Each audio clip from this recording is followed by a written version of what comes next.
Hello and welcome to another edition of The Wrap Up, your Raptors Republic live post-game show, where your Toronto Raptors just beat the New York Knicks 90-87 in an old school brawl like it's 75 years ago, the first NBA game ever played. Very similar vibes, I would imagine. Zarar was there.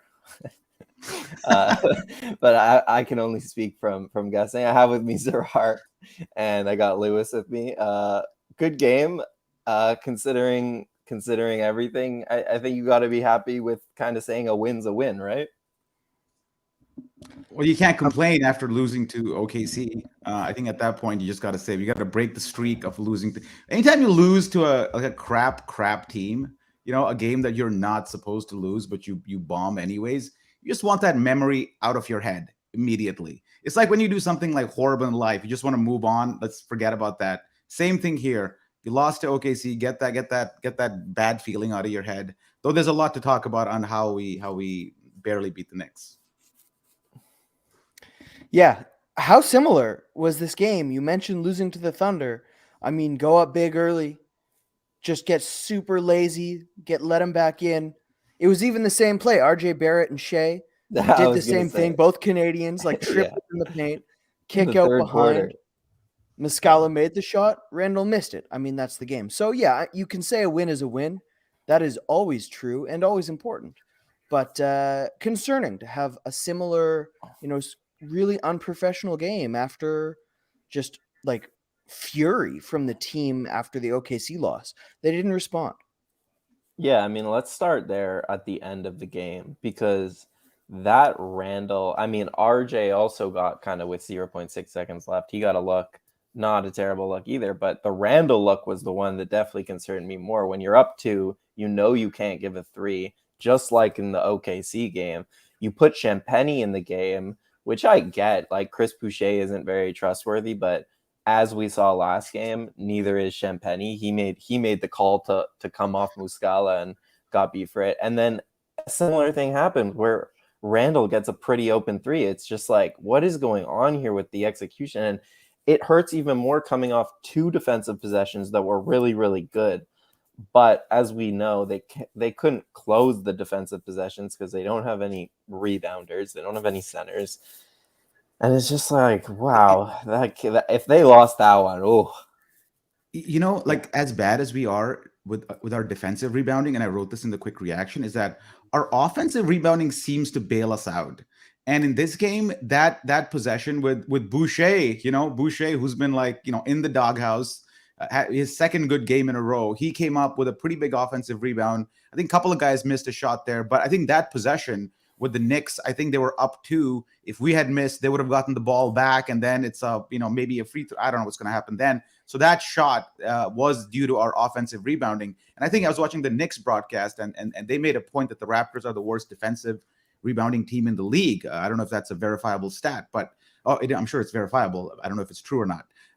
So it was funny to see, like, on one end we're like horrible, but at the other end of the same spectrum we're like amazing and winning this game. Yeah, it seemed like Toronto had 30 offensive rebounds and yet only 12, right? They had fewer than the Knicks. But Pascal and Scottie on that one possession you mentioned, like, that is the focus that you want to see, where they use their length, they get into position early.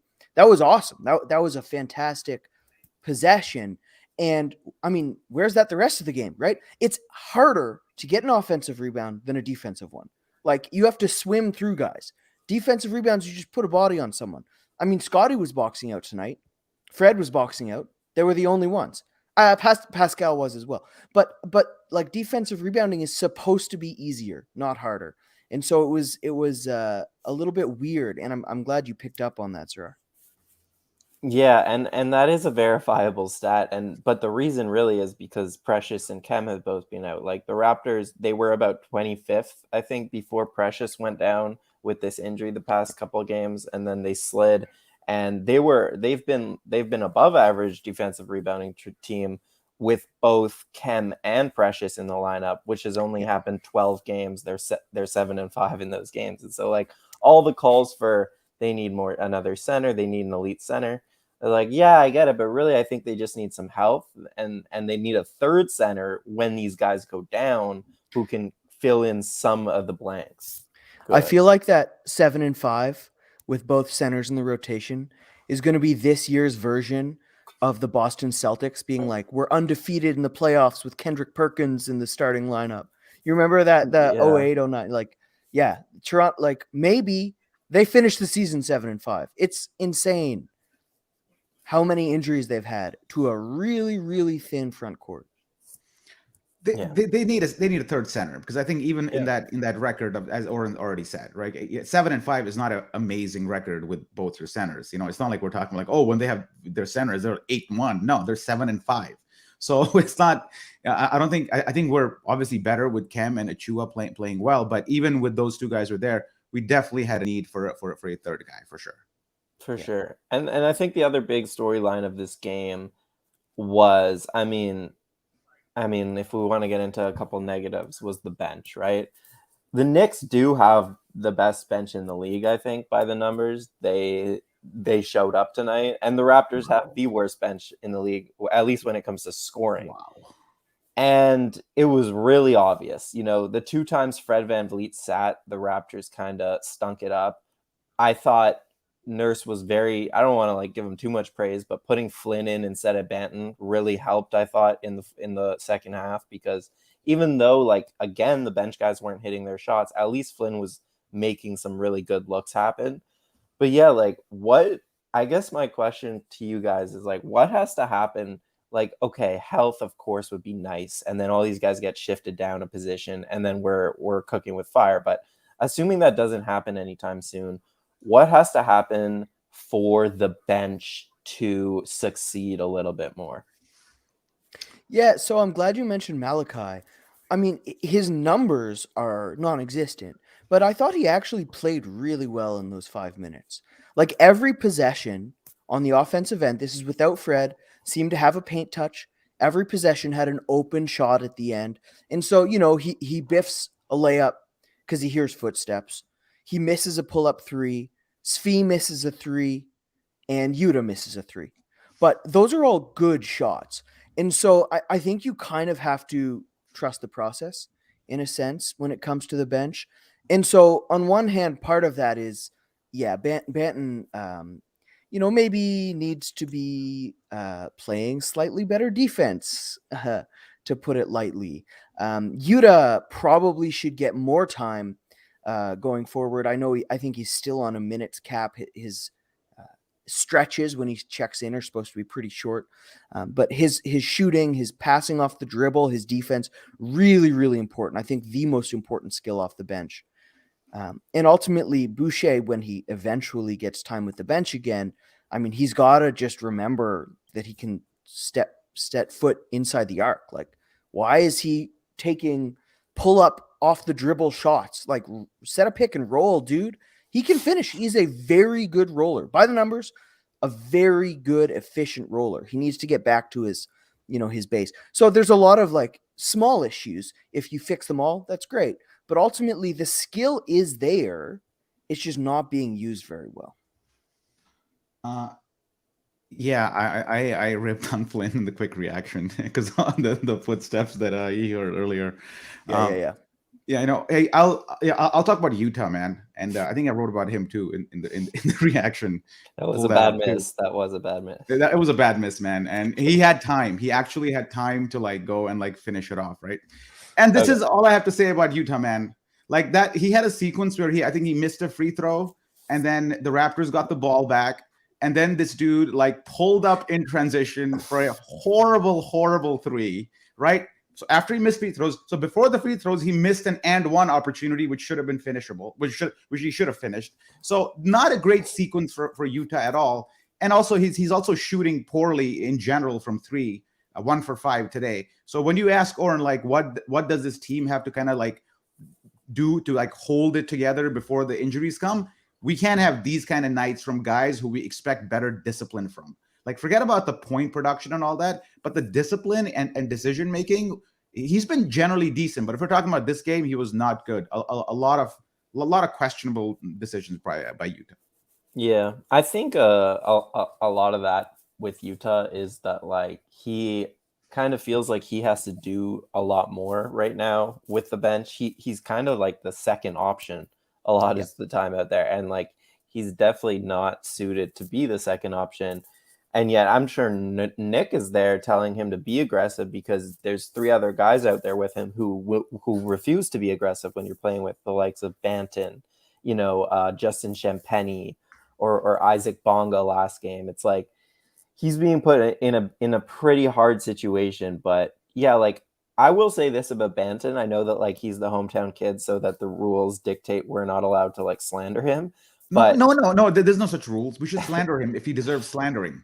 yeah, I think the last Okay. 5 or so games, he just hasn't been able to make an impact. And worse than not making an impact, what I find is like he's dribbling side to side a lot, trying to get something going. And by the time someone else gets the ball, there's 15 seconds gone on the shot clock, right? Like, because they want the ball to go through him because he can't shoot, he can't be off ball. But yet he's doing nothing on the ball, just dribbling side to side.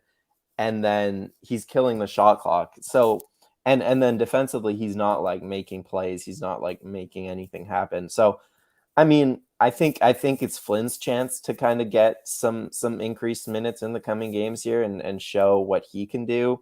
Svi is a kind of interesting example of like sticking through because he had a good game. That block. That block was crazy. I don't know if we could pull it up, but that block was He had no unbelievable. business getting that block. We should have led the show with that. Why are we burying the lead here? Yeah, That man blocked Mitchell Robinson. Here we go. Oh. And the thing I keep saying every time on the show when we talk about Svi is like he's really good at all these things that I didn't expect him to be good at, and yet he still can't make a three to save his life. And they need his shooting so bad. They're running stuff for him out in the perimeter, get these really great looks for three, and he's just blowing them game after game, and it's really frustrating. I don't know what to say about Svi. Yeah, I mean, so to be Svi's trend is, I think he had a couple of bad games where he was sort of non-existent, got benched by Nurse in one of them. So to me, this was a game where he's like coming back to what you would normally expect of him, which is like hustle, maybe a three, some treachery on defense where he's like hiding behind another guy to get the steal. It's those kind of things you expect from Svi, and some decent 3-point shooting. So 1 for 4, 16 minutes of decent play. I think this is, yeah, he needs to be better overall, but it's positive news for him. What about the rotations? Just real quick, you can answer. You can say what you're going to say, but what about the rotations? Because I think what they did was played Siakam with the bench in the first half, and then Barnes with the bench in the second half. Do you guys have a preference with that? Because the bench people aren't really changing. There's no options. I mean, so let me be quick on this one. So I don't know who they're picking, Barnes with the bench or Siakam with the bench. Yeah, I get it, but whatever it is, the effectiveness of either unit depends on who also is playing sort of point there.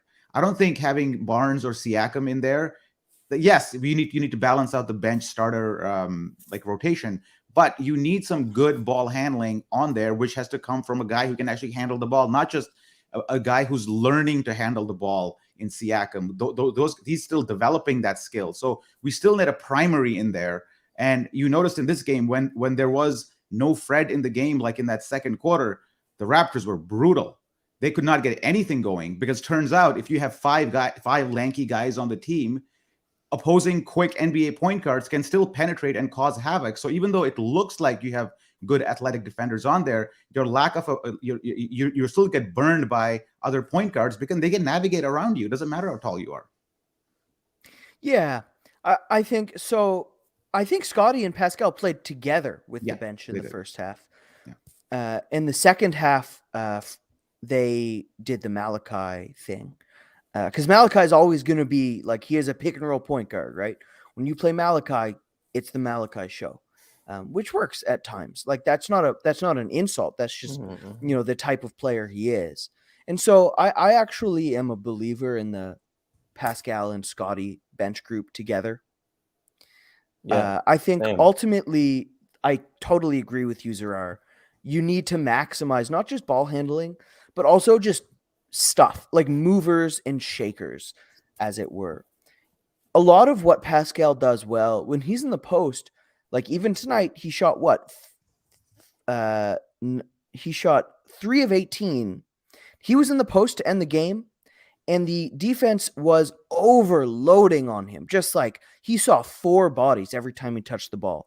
That is an unbelievable amount of respect for a guy who's shooting 3 of 18. And so that can do a really important job bolstering a bench unit, right? Get him in pick and roll. Like, don't just give him the ball in the post and say score.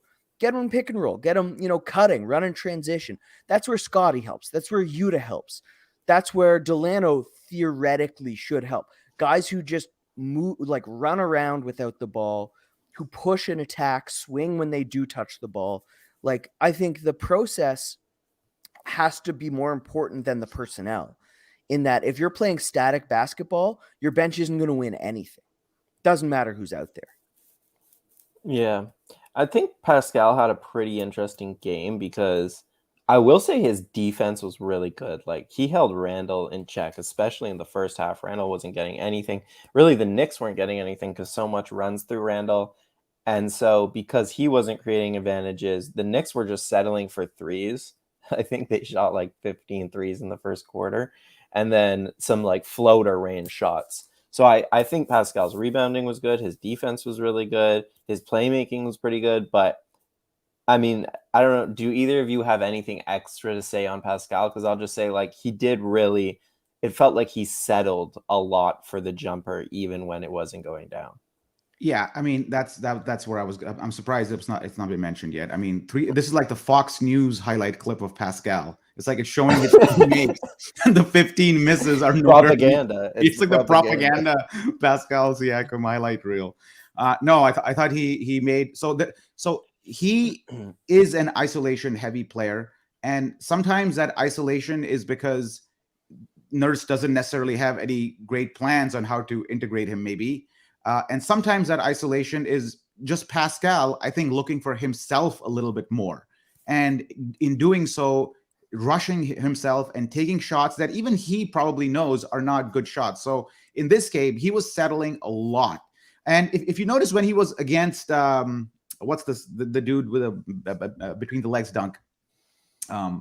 Obi Toppin. Obi Toppin, yeah. When he was against him, he was okay. Like, he could navigate. But when he was against like anybody else, when the Knicks put like a decent defender on him, there was nothing to be had for Pascal there. And that's when he's got to pass the ball, reset, and find a different way of impacting the game than just forcing like bad shots. And I should say, and by the way, I've been supportive of Pascal the last few games, but this was not a good game for him. He almost gave this game away because he's also not necessarily taking advantages of his mismatches. And the mismatch that he had on Rose on the second last Raptors possession, where he bailed him out by taking a 22-foot fade, that could have come back to haunt us big time. We're lucky the Knicks missed, because that was not a good decision by Pascal.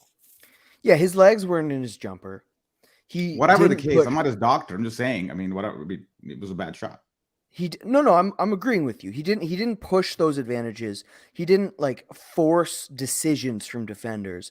But I think you said an important thing, right? When he's missing, he needs to do other things to impact the game. And man, he did. His defense was insane. Like, he missed because he made, I think, really lackadaisical decisions. Randall missed because Pascal ate his lunch on the defensive end. Well, Randall was also terrified of like Fred coming and poking more balls away from him. I think when Fred got 2 steals from Randall, like in that second quarter, he was not the same man going forward. We saw a different human being, because every time he put it on the floor, he was like eyeing where the help's coming from. Fred is like the best roll tagger in the league. He is. He's a normal human size. But aside from that, Pascal's defense was phenomenal. His passing was really like plus calorie passing, right? He caught on the roll, dished to Scottie for a dunk. He faced up, found Fred for a wide open 3. He did find ways to impact the game. And so I think what's really important for Pascal is, look, he shot poorly. The Raptors won his minutes. Like, that's a really good thing. And so as much as we can criticize Pascal, and probably should, for his shot selection that game, there's still a lot to like about it. Yeah, I'll just finish off with this with Pascal. I think with a game like this, like, I don't have the numbers in front of me, but it feels like he's a little too in love with the mid-range. And the mid-range for him should be the shot that he goes to when defenses adjust to his three and to him getting to the rim more so than the shot that he wants to take primarily. Oh, I don't know about that. You see, I've been liking his mid-range game a lot recently because he's got that soft touch with a little tenderness from mid-range that the rim affords him, and so he's been good of that, good of late in that mid-range game. I don't know if it should be like definitely a second or third option for him, because it could honestly be a primary option for him, kind of like how it was with. I hate to make like era comparisons, but kind of like it was with Chris Bosh. Oh, I thought you were going to say Kawhi. No. And I was going to say I can't get there. But maybe. I just feel like either way, he's a little too... Because like you said, it does look good. The touch has been really, really good recently, but it's almost like it worked against him in this game because it's been so good recently. He fell in love with it, and it was like kind of all he went to today. I want to get to Gary Trent Jr. because since coming back from injury, he kind of struggled a little bit. And then these last couple games, he's kind of right back into his normal form. And I don't want to be too hot takey, but I just think it's an interesting question because it's been going around like, so Gary Trent does something that very few Raptors do, which is like he can create his own shot when nothing else is going and when they need a bucket. And that's something they haven't had on the team in the form of like a shooting guard before, or in a very long time. I shouldn't say before. It's disrespectful. But yeah, it's something that I could definitely imagine being very, very useful in a playoff series, right? And then at the same time, there's been all this talk recently about like Miles Turner and a trade centering around Gary Trent Jr. for Miles Turner. So I guess like, what do you guys value more? I'll go to Lewis first. Do you value more like having a rim protector who can space the floor, or do you value a guy like Gary who can create his own shot when not many Raptors can? Gary Trent is not a unique player. He's unique on the Raptors. But look, he is a really good shooter who doesn't get to the rim, who doesn't draw free throws, who doesn't create for teammates. Like, that offense is not that unique. It just so happens that Toronto is just like poverty when it comes to those exact skills. So he looks great on Toronto. I think on a lot of other teams, he wouldn't be a starter. He wouldn't really be getting all these shots. And frankly, even though he's shooting like 50% from the mid-range, a possession that ends with the Gary Trent like long pull-up two, which is almost any possession he touches the ball, like that's not an ideal possession. So, I mean, I'm harping on his negatives, right? He's made huge strides forward. Like, the guy is really young. He has made incredible improvement from day one in Toronto. But the skills that he has should not be irreplaceable. At the same time, Miles Turner, I think, is really overvalued as a player. He is, in many ways, Kristaps Porzingis without the media attention. Like, he can't post up to save his life. Mm-hmm. If he gets a switch, he's just going to take a fadeaway jumper, which, as we all know, Raptors fans hate. And so I don't know if either of them, like, Trent's a nice piece. I don't know if you trade him for a guy like Turner who doesn't move the needle on a team that is like pretty far away. If you need to move the needle, it's a lot that has to move it. So I like Gary. I don't love him, but I don't think it's worth it to trade him for Miles. Yeah, I think that's really well said. I agree with pretty much everything there. We agree. Yeah, for sure. I mean, I love Gary Trent Jr. I think he is something unique to the Raptors. I think you need a guy like him on because just even in the last few games, like, he comes up with timely shots when the possession's kind of going nowhere. At the tail end of the swing sequences, he's there, so he can finish plays there. I don't know what getting Miles Turner into this rotation at this time changes for the trajectory of this franchise. I don't think it makes a dent either way, because I think the skills that Turner brings are skills that can be acquired elsewhere without necessarily the cost or the baggage that comes with Turner, or the commitment that comes with Turner. I thought the trade rumor was Pascal for no, wasn't that the one that people were talking about? Because no, I saw JTJ a first for Turner. JTJ That's the was one. first. I don't think That's the so. one that I I don't think saw so. most. I don't think they would trade Pascal for No. I thought that's the rumor Turner. I heard. So my bad. Turner, I think in terms of moving the needle, he doesn't make them a championship team, and I agree with most of the things you said, Lewis. But I just think like you guys are maybe, or I would say that you're underestimating how much you would help. Just like the development of these guys, like having a floor spacing big. We've seen how much it can help a guy like Pascal in the past, right? And then on top of that, just like having a center who's available is really necessary, because regardless of if you're trying to like, compete for a title or not, this team they want to get better, and they're not maximizing their ability to learn who they are, who this core is, and all that stuff without a center. And honestly, credits to them, back to the positives, credit to them for beating the Knicks without a center today, because the Knicks have a ton of size. I gotta hop off. I'll be right back, guys. Take it from me. Yeah, I think so. I see a comment here about Gary's improvement. I wanted to be a little more positive. I mean, he is super young. He has lots of room to grow. I think defensively, especially, he gets screened off pretty easily still, but his improvement on that end has been so great. I know, Zarar, you've called him better than Norm, which I still don't agree with, but I expected you to, be higher on the Gary train. He seems like your type of guy.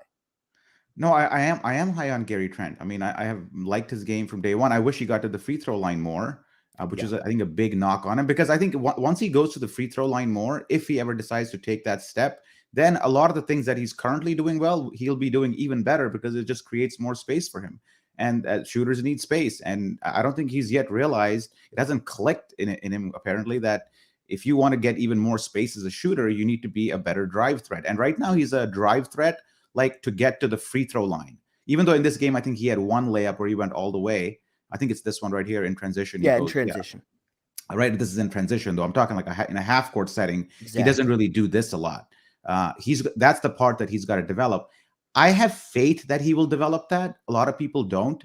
And I think that's the difference between me valuing him a little bit higher. At 22, it's so weird to talk about a ceiling for a guy at 22, especially a guy who has like shown that who has improved every year he's been in the league. It wouldn't even be. It just doesn't make sense to see him as a capped out asset right now. Whereas with Miles Turner, I think you do see him as a capped out asset. You kind of see his sort of ceiling is visible. But somebody made a point there. Like, why would you? Does Turner fill a hole? I think yes, it does fill the center hole that we talked about earlier in the show. Me personally, I like Gary's game. I wouldn't give him up at 22.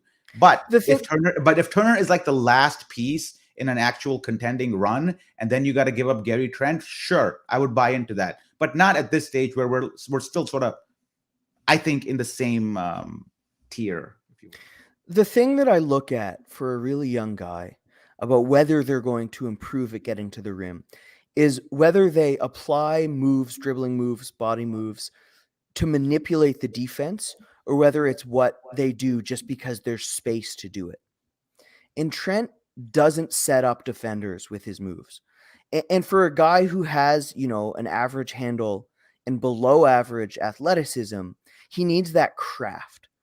That's something that you can see in a young guy like Tyler Hero, for example, who actually has the ability to see, one or two dribble moves ahead, what's required to get to this space. Gary's not there yet. Not to say you can't add it, but that's extremely difficult to add. You can't just assume development in something like that. But who absolutely does have that craft, who we really buried in this show? I mean, probably the absolute star of the game, Scottie Barnes, man. Yeah, what an unbelievable game. I find we don't talk about Barnes enough because we're so used to him being good. Like, we're almost like, in a weird sort of way, bored with him being so good. I wrote it in the quick reaction about this guy, and he has a tendency, and rightfully, a tendency to always play team basketball. You can tell that he's doing what the coach has instructed him to do in a half court set. He's doing the right down screen. Like he's making the right movements. But sometimes like he notices and he sees the ball getting stuck. And then he gets a little frustrated. He's like, man, I thought we were running this play, but you guys decided to go ahead and like pop a jumper on the other side with like 14 seconds still on the clock. What's the deal? But he doesn't lose his patience. He continues to do his whatever he's asked to do. But when push comes to shove and like a bucket is needed, he has the talent and the skill to actually go ahead and get it, man. So he'll wait for the team to find its thing. But if the team's not finding his thing, he has no problem taking over, which I like. You're going to hurt my neck from nodding in agreement so ferociously. The way you said, I mean, it's boring how good he is. Totally, man. How incredible is that? Like, offensively, what really helps is he is so long and has such elite touch that when he just gets into the lane and just like throws his arms out there, it can't be contested. And so his little floaters, push shots, like his weirdo bag of tricks around the rim, which is clearly just like, I have no idea what I'm doing, I'm going to throw it up there, is almost unguardable. And I know it's ridiculous to compare a guy to Giannis Antetokounmpo, but it looks like Giannis looked in his rookie year, where it's like he doesn't really know what he's doing half the time, but he's so athletically gifted and such a savant with like seeing the game that he'll just he doesn't need any time to figure it out. It just happens. And yeah, go ahead. No, I was going to say, in every single one of these highlight plays, there's like one fake he's making, which throws off everybody. Yeah. In every single one, it's a look away, it's a head fake, or it's something. Like he's not predictable. He's not straight up. Like he has like eyes in him, which kind of throws defenders off. And that little move he did in transition against, I think it was Robinson, where it was against Randall, I think, when he kind of gave him a head fake to like it'll come up right now. It was just brilliant to watch. Yeah, he is great at manipulation, right? What we were talking about.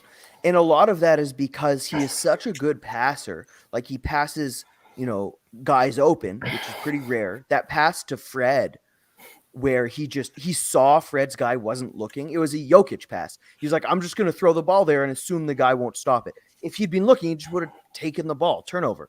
But he, like, what a brilliant pass for a three. And on the other end, defensively, this was the game of his short NBA career. Like almost no mistakes, tons of really nice digs, like elite blocks around the rim, great rebounding. Man, this was a game. yeah.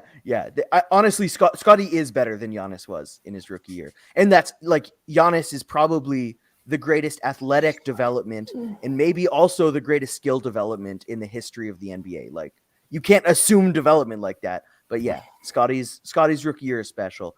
And this game was just a masterpiece. Yeah, Scottie's rookie year is like, it's up there in the last 5 years of like rookies. He's what's the best Raptor rookie year? I'll go Vince over Raptor. Vince, Damon.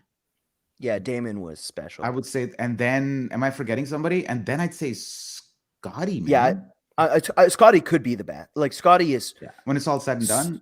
Yeah, I don't know if he beats Vince, but definitely Damon. I think like what we have to watch for is like there's this idea that rookies hit a wall at a certain point in the season, but with Scottie, I just think he's such a cerebral player, and at least when you look at the defensive development, it's just trending upward. That I could totally see this just being an upward trajectory like all season. Like that might sound a little homerish, but that's just the way I see it going, because even like defensively, we're seeing him just get better and better every game. And then offensively, he's really not involved even as much as I'd like him to be. And I do think the coaching staff is going to make more of an effort to get him involved as the season goes along. Next season, for sure, he's going to be a bigger part of the offense, right?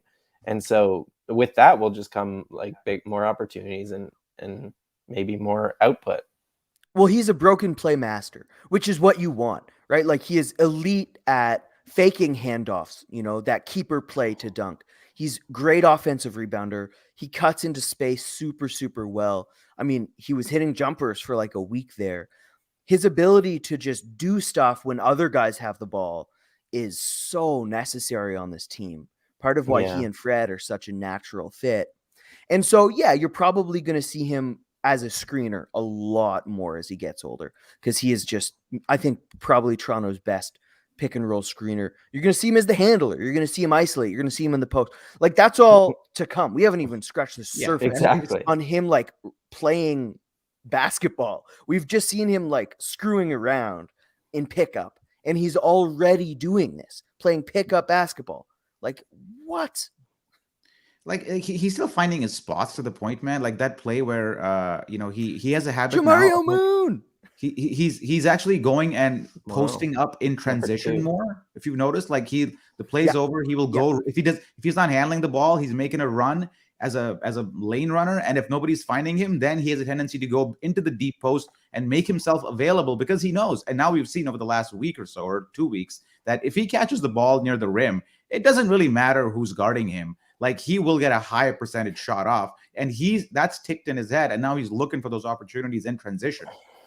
Yeah, and one of the reasons he's so patient down there in the post, and he has such good footwork. Like, and this was the that was in the fourth quarter, but also like you said, the isolation and the post ups. Like, I can't wait to see more of that from Scottie, because when he has been asked to do it, his efficiency like has to be extremely good this season. And okay. Well, it just feels good to me, you know. Yeah, but he hasn't been great as an initiator.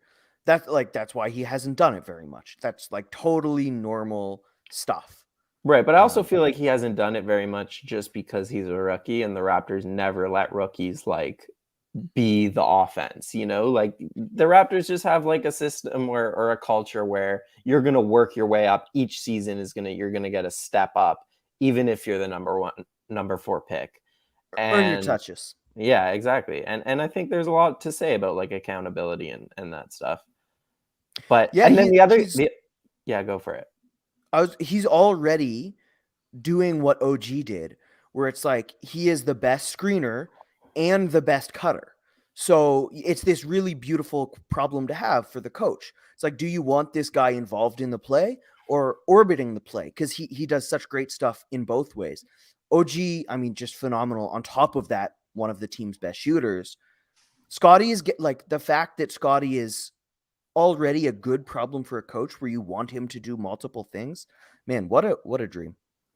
Yeah. And then the last thing I'll say on Scottie is he's been defending more centers as of late with all these injuries. And at the beginning of the season, that was a pretty rough thing. And it's gotten better and better. It's gotten to the point where it's not nearly as bad. And like in the future, obviously that has huge long-term effects. If he can be the center on the defensive end, we know what we can project what he'll be able to do as in the short role, right? As a roller playing the center offensively. So the defensive end is really the big question mark, I think. And he's shown some good signs. Have you guys done the tax man of the night yet? No, right? Not yet.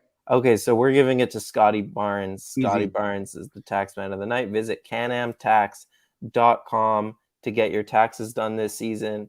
I believe tax season is right around the corner. We've had a lot of government spending this year with COVID and everything. So don't you guys try to go do it yourselves or do it for free and get $2.50 back. Visit canamtax.com and make some real buckaroos. Maybe you'll be able to buy yourself something nice. Scottie Barnes, tax man of the night. Maybe you'll get some money so you can like hit the super chat. How's that? Yeah, to give it to us. Yeah, get some money and give it to us. Why don't we do some film study? Because I know, Zarar, you sent in a few clips. So I think I sent a couple. I don't know if they're going to be. Let's do it. Let's do it. Yeah, I'm going in blind. Let's talk about those. Let's do it. Here we go. Let me watch the play first here. Oh, I think this is Pascal and Scottie together. And here you go, man. This is what I'm talking about, where these two, as they learn to play together, they will realize that this play should be ending in a pass from Siakam back to Barnes for an easy 2 instead of a pull-up.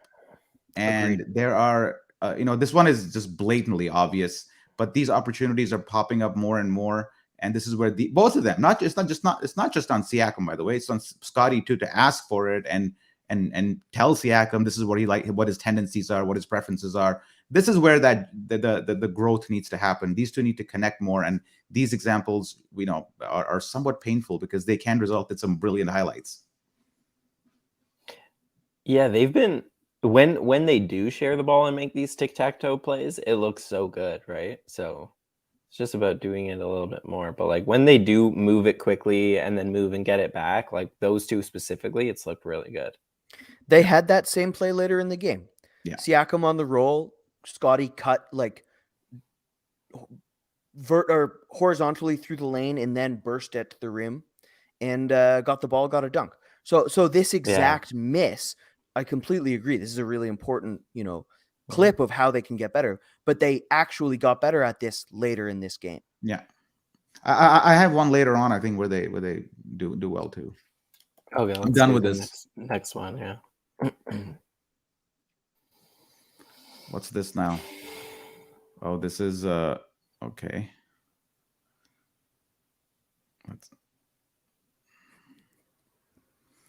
Yeah, I mean, I think what did I have to say here on this one? I didn't like this isolation setup. I mean, what's the point of like Pascal in a face-up situation there? Because if that's the shot you're going to get, anybody can get that shot at any time. So I much rather prefer Gary pull up there, which is a better shot for him, or Scottie take it and do it himself, rather than this. Like, this is not really in Pascal's comfort zone. He's probably a couple of feet away from where he is really comfortable.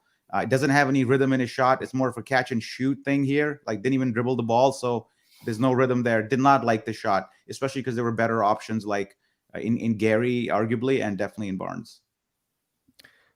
4 seconds on the clock, if you don't bro. dribble the ball, it's hard for you to get rhythm, especially for a guy like Pascal, who is not really a true shooter, right? So I don't know. It just felt wrong. What do you guys think? This clip actually shows when you play a non-shooter, you often have a really clogged lane.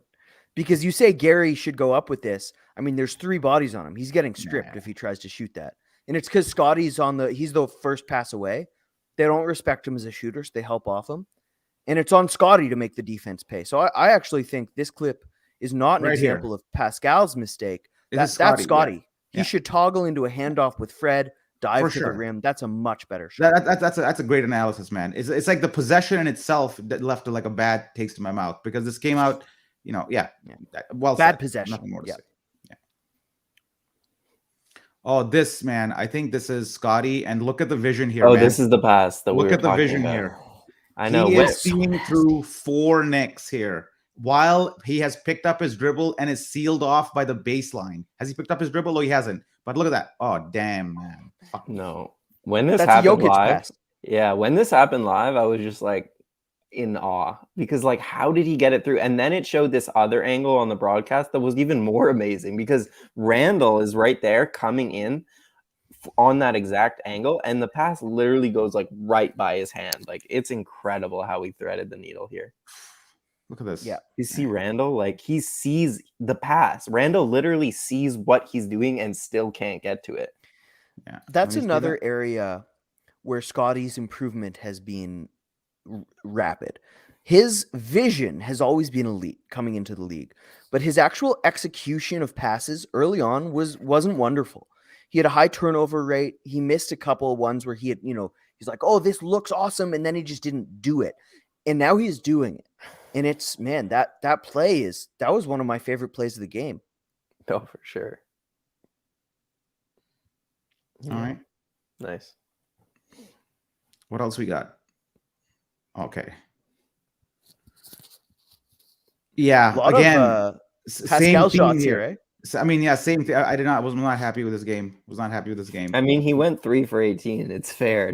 This is not. I mean, I don't care about the 3 for 18. It's not a good shot. You just got the offensive rebound. There's no rebounders underneath. What? Like, it doesn't even matter. There's no rebounding underneath, man. I have no one else to shift the blame to. I have no defense. Yeah, this one's ugly. And Fred even kind of got open. Yeah. There was a few times in this game where Fred got open. This is what I'm talking. This is what earlier I said how Pascal goes into isolation mode. One, because of the constraints of the offense around him, and sometimes it's his own decision. This is the latter. Yeah, well said. Yeah. Oh,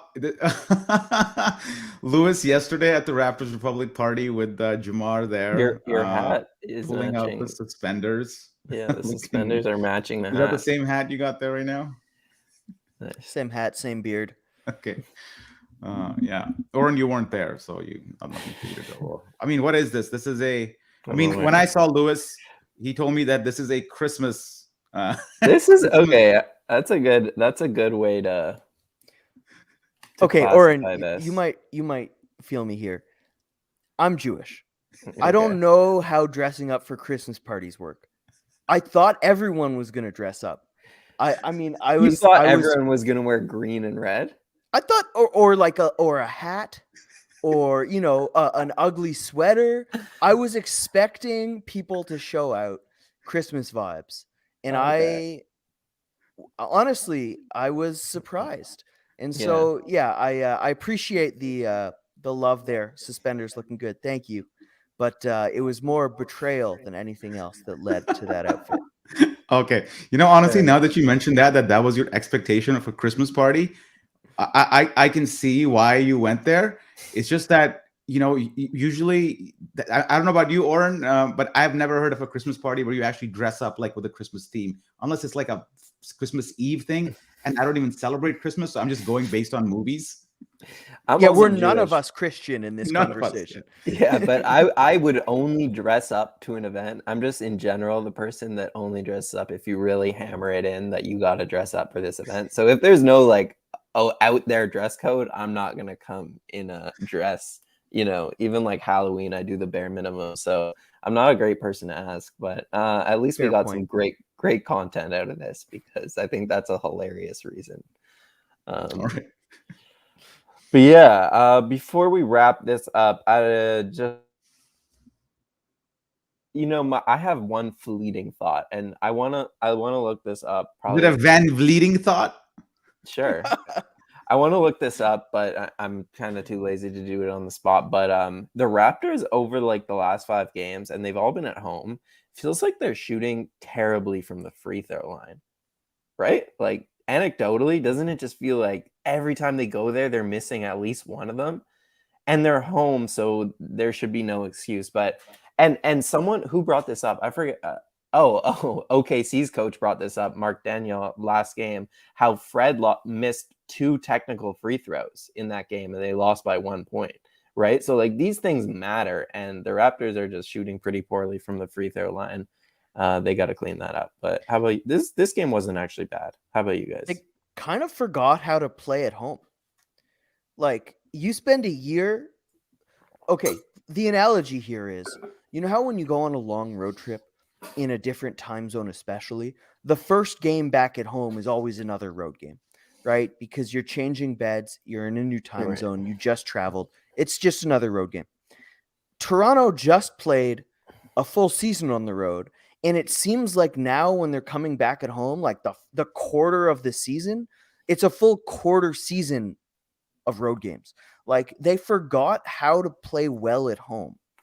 And man, they better remember. Yeah. I don't know, man. Anytime people used to bring up the travel in the NBA games, rightly or wrongly, I mean, my mind always went to, yeah, man, you're traveling in a private jet. Okay. You're being ushered from city to city. It's not like you're checking into customs or going through the security line. You're in a jet. So travel really shouldn't matter that much. I don't know what the quality of teams they have played at home versus away is, and maybe home they played stronger teams, but no, they've lost to OKC at home. So is there a record discrepancy in the home versus away that's causing this? I don't know. Yeah, they've been better at away than at home. Yeah, they've been better on the road. Yeah, they did lose to Chicago. They lost to Washington when they were really good. They've had some losses that at the time looked bad. Dallas. But in hindsight, we're actually, these are just pretty good teams. Yeah, Dallas. And I was talking to, I don't know who I was talking to yesterday, that I was like, when other teams look at the Raptors on their schedule, they look at that and they go, "That's a winnable game." Like they're not terrified of the Raptors. I mean, teams like OKC or even Knicks tonight are like, "Yeah, we can get this one." So they sort of play up a little bit rather than kind of laying down. So maybe that has something to do with it as well. I don't know why they're poor at home. I just maybe it's just this thing will kind of even itself out as the sample size increases. You hope. Yeah. It's been pretty cool to see these guys. Oh yeah. So I was just on Nick's call for a second, which they didn't let me ask them a question, bastards. But anyways, RJ Barrett said that he had 1,000 people at the game today, and Yes. someone like brought that up. Like, how do you have 1,000 people at the game today? He's like, my entire church my entire childhood church was at the game, in addition to a bunch of friends and family. So actually 1,000 people. So I just think it's cool that these Canadians are like coming to Toronto and like have it marked on their calendar. Like I'm performing tonight. And you could see it with Shea. You could see it with Lou. You could see it with Dylan Brooks, right? Yep. You could see it with RJ tonight. So I just think that's like a cool thing. It's not great for the Raptors, but it is cool for like fans who are coming to these games and getting to watch the kind of the next generation of Canadian stars, right? Who are really like showing up in Toronto. Yeah, so Ticket requests. I was watching the Knicks broadcast, and one of my favorite commentators, Walt Frazier. I mean, I think you should watch the Knicks just to listen to Walt Frazier. He will describe the essence of a play in a couple of words. Like he doesn't have to give you like a deep side cut. He's like, he's like sometimes he just goes like, "Oh, Knicks," you know what I mean? When they get up an offensive rebound or something, it's so great. So he was talking about this ticket allocation, and they mentioned 1,000 points on the Knicks halftime show and all that. And then they asked Walt Frazier, like, in your time, and he was a big player. Like Walt Frazier was a very good player. And they asked him, what was the max amount of tickets that you ever reserved as a player when going to your like home arena? And he's like 20. That's what I was going to say. Ticket requests are usually like 30 or 40 is what I was going to give as the number. That's what they usually cap it as. What like brilliant organizational genius in Raptors ticket sales managed to pull off a feat like that? 1,000. Yeah, it's crazy. It's crazy. But yeah, I think we can go with that. The Raptors are back in action for another very, very winnable game against the Kings on Friday, and that's their last home game of this 7-game stretch. So the OKC game was a hard loss to take, but you got to go win that one as far as I'm concerned, regardless of who's available. The Kings are the Kings, so we all know what that means. And then look at the schedule after, which you see on the screen here. It does not get any easier after this stretch of home games. Brooklyn, wow, 3 of the best 5 teams in the league are coming up here in terms of records: Brooklyn, Chicago, Golden State. So yeah, Raptors gotta get that one on Monday against Sacramento in Toronto. If you are in Toronto and you're looking for some cheap tickets, look into that Sacramento game, because I guarantee you'll be able to find some well-priced tickets. This was the wrap up. I'm Oren. That's Zarar. That's Lewis. We're so happy to have you all. Give the video a like and subscribe to the YouTube channel at Raptors Republic. And we will be back Monday after that game. Good night.